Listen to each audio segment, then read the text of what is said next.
14వ తేదీ మే నెల 2025వ సంవత్సరం. ఈ రోజు దేవుని వాగ్దానం. నిర్గమకాండము 6వ అధ్యాయము 1వ వచనము. నేను చేయబోవుచున్న దానిని నీవు నిశ్చయముగా చూచెదవు.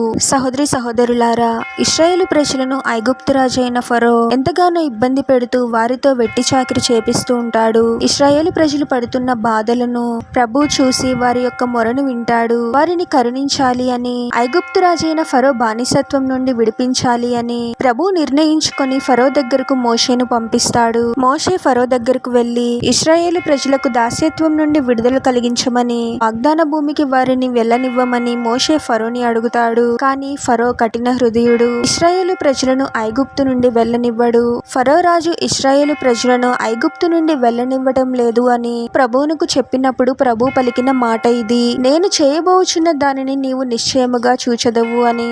ప్రభు జరిగించాలి అని అనుకున్న కార్యానికి ఫరో అడ్డంకులను సృష్టిస్తూ ఉన్నప్పుడు ప్రభువు ఫరోకు, ఐగుప్తు ప్రజలకు ఎన్నో శ్రమలను కలుగజేస్తాడు. ఇంకా భరించలేక ఇశ్రాయేలు ప్రజలను ఐగుప్తు నుండి వాగ్దాన భూమికి వెళ్లిపోవాలి అని తనంతట తానే చెబుతాడు. ప్రభు జరిగించాలి అని అనుకున్న కార్యాన్ని ఎవరు ఆపలేరు. మొదట వద్దన్న ఫరో రాజే తరువాత తనకు తానుగానే ఇశ్రాయేలు ప్రజలను వెళ్లిపోమంటాడు. ప్రభువు మన పక్షాన ఉంటే మన శత్రువులతోనే మనకు మేలులను జరిగించేలా చేస్తాడు.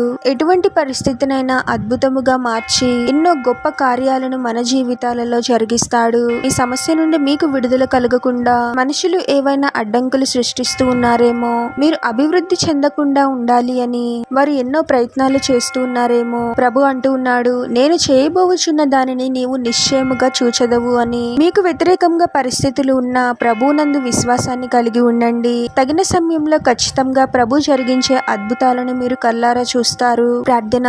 పరిశుద్ధువగు ప్రభువా, మీ పరిశుద్ధమైన పాదాలకు వేలాది వందనాలు, స్తుతులు, స్తోత్రాలు చెల్లించుకుంటున్నాము తండ్రి. మరొక నూతన దినంలోనికి మమ్మల్ని క్షేమంగా ప్రవేశింపచేసిన దేవా, మీకే స్తోత్రం ప్రభువా. అద్భుతాలను, ఆశ్చర్యక్రియలను జరిగించు దేవుడవు తండ్రి. మా జీవితంలో ఉన్న ప్రతి సమస్యను, అడ్డంకులను ఎరిగిన దేవుడవు తండ్రి. మాకు సమస్యలను కలిగిస్తూ మా మనశ్శాంతిని దూరం చేస్తున్న ప్రతి అపవాది శక్తి నుండి యేసు నామంలో మాకు విడుదలను అనుగ్రహించండి తండ్రి. మేము అభివృద్ధి చెందకుండా చేసే ప్రతి అపవాది క్రియని లయపరచండి ప్రభువా. అన్ని రకముల అడ్డంకులను మీరే తొలగించి మా జీవితాలలో మీరు జరిగించబోయే అద్భుతములను మేము చూసే విధంగా మీరే ఆశ్చర్య క్రియలను జరిగించమని ప్రార్థనలో ఏకీభవిస్తున్న ప్రతి ఒక్కరిని పేరు పేరున దీవించి ఆశీర్వదించి అభిషేకించమని, వారు చేసే ప్రతి పనిలో మీరే వారికి తోడుగా ఉండి వారిని అన్ని కీడుల నుండి, అపాయాల నుండి మీరే వారిని రక్షించమని ఈ మా మనవులన్నీ యేసుక్రీస్తు వారి పరిశుద్ధ నామంలో అడిగి వేడుకొనుచున్నాము తండ్రి. ఆమేన్.